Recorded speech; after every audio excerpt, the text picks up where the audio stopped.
l'opposant guinéen Cellou Dalein Diallo a revendiqué devant ses partisans sa victoire dès le premier tour de l'élection présidentielle de dimanche.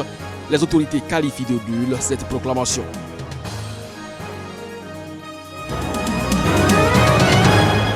Les manifestations de la jeunesse contre les violences policières ont fait au moins 15 morts au Nigeria. C'est ce qu'a indiqué un bilan établi par Amnesty International, une revendication qui s'étend désormais au pouvoir central.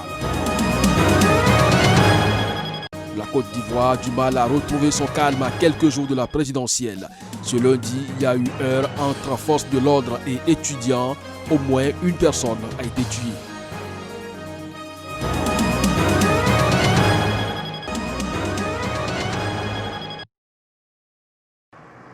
Les manifestations ont débuté il y a une dizaine de jours. Pour l'instant, 15 personnes ont été tuées, dont 2 policiers, a déclaré le porte-parole d'Amnesty International au Nigeria après un week-end de violence dans plusieurs États du pays.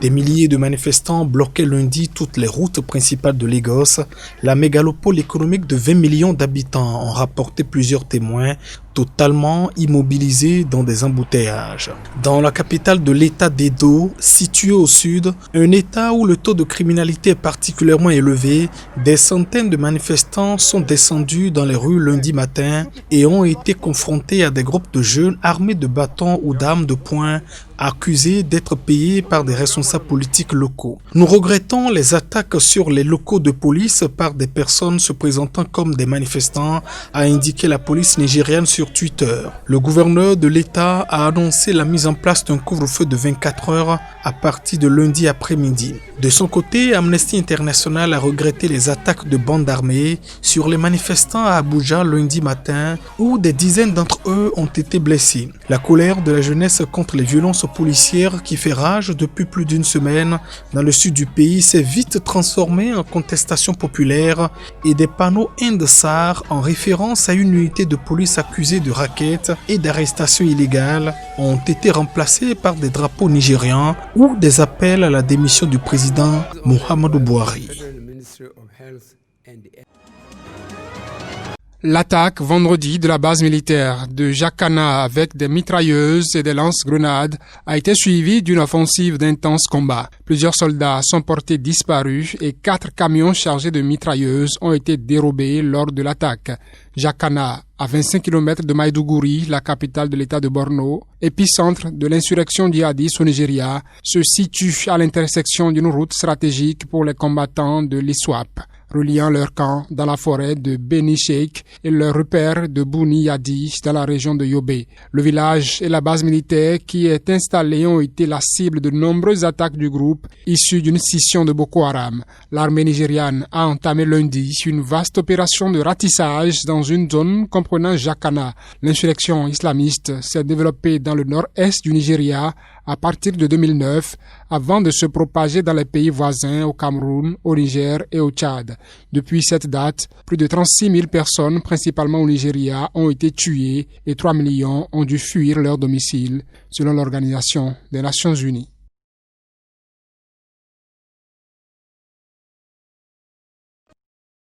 Les jeunes ont incendié au moins un bus de ville et 2 voitures dans le quartier de Rivera 2. Forces de l'ordre et manifestants qui barraient parfois des axes routiers se sont affrontés à plusieurs endroits du quartier de Cocody qui accueille l'université Félix Houphouët-Boigny.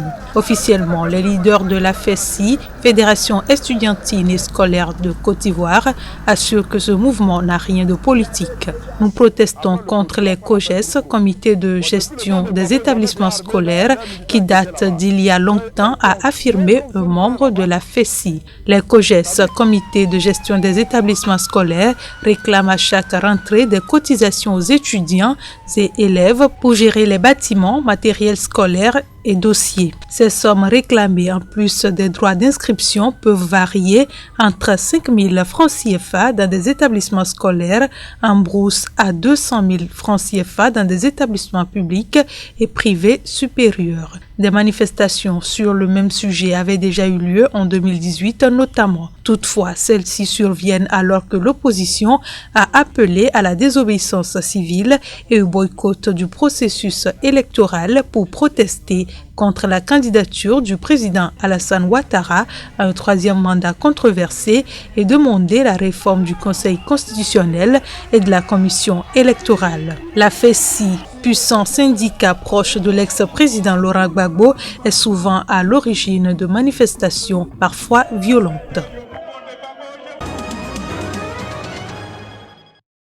Fin d'un long exil pour l'opposant mauritanien Moustapha Chafi. L'homme d'affaires connu pour son rôle dans la libération d'otages occidentaux au Sahel est rentré dimanche d'un exil, une occasion pour les Mauritaniens de se réconcilier et de préparer leur avenir ensemble, a confié à son domicile de Nouakchott à quelques journalistes. Ould Chafi peu après être descendu d'un vol en provenance du Qatar. Je me réjouis de revenir dans le pays. Je suis très content, c'est un plaisir pour moi. On ne peut que se réjouir de revenir dans le pays après tant d'années d'exil. Un exil pendant lequel j'ai perdu des êtres qui me sont très très chers, des parents, mon père, ma mère, des amis. La justice mauritanienne avait annulé il y a tout juste un an les poursuites judiciaires visant 3 opposants mauritaniens, dont cet homme d'affaires âgé d'une 60aine d'années, réputé bon vivant. Le geste avait été présenté comme un signal de la volonté d'apaisement et de normalisation du climat politique après l'élection mai 2019 du président Mohamed Ould Cheikh El Ghazouani. Ould Chafi était un farouche opposant au président Aziz au pouvoir de 2008 à 2019. Il avait été visé à partir de 2011 par un mandat d'arrêt délivré par le pôle antiterroriste de la justice mauritanienne pour connivence et lien avec les groupes djihadistes au Sahel, en l'occurrence Al-Qaïda au Maghreb islamique. Il était à l'époque connu pour son rôle décisif dans les négociations pour la libération de plusieurs occidentaux enlevés par AQMI et disposait d'un carnet d'adresses impressionnant. La visite de la procureure de la Cour pénale internationale est une preuve de la réforme totale du Nouveau-Soudan, a affirmé le chef du gouvernement de transition après sa rencontre avec Fatou Bensouda.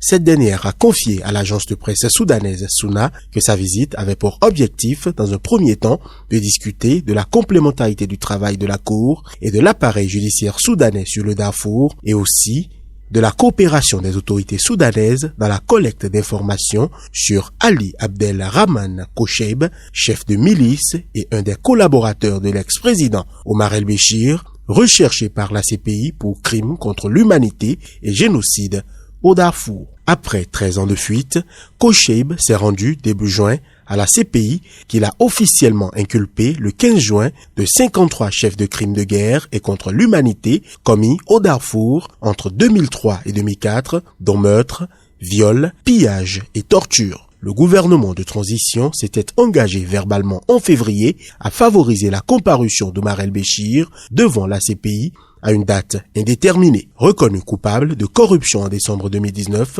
l'ancien autocrate de 76 ans est actuellement jugé dans un procès distinct pour le coup d'État l'ayant porté au pouvoir en 1989 et dans lequel il risque la peine de mort aux côtés de 27 autres accusés.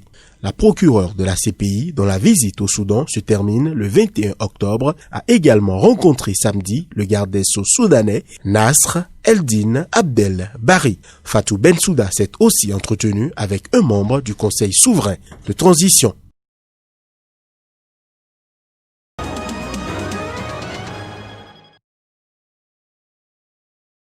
Ils sont des milliers à descendre dans les rues ce dimanche en hommage à Samuel Paty. L'enseignant d'histoire et géographie a été poignardé puis décapité par un individu vendredi dernier près du collège où il donnait des cours.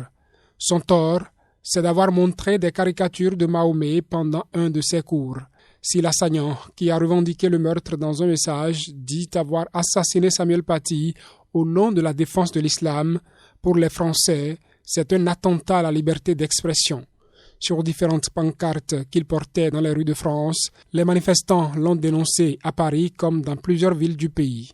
Non au totalitarisme de la pensée. Je suis prof ou encore ma religion, c'est à la maison, peut-on lire sur les pancartes. Un hommage national sera rendu mercredi en coordination avec la famille de l'enseignant assassiné, a annoncé l'Élysée, sans en préciser le lieu. Les enquêteurs poursuivent de leur côté leur investigation pour remonter le fil des responsabilités et des éventuelles complicités dans l'attentat. 11 personnes ont été déjà placées en garde à vue pour la suite des enquêtes. L'assaillant, qui a été neutralisé dans une commune voisine quelques heures après le crime, a été identifié comme Abdullah Anzorov, un Russe tchétchène de 18 ans né à Moscou et réfugié en France avec sa famille. Dans sa ville d'Évreux, ses voisins décrivent un jeune homme discret, plongé dans la religion depuis 3 ans. Il n'était toutefois pas fiché pour radicalisation par les services de renseignement.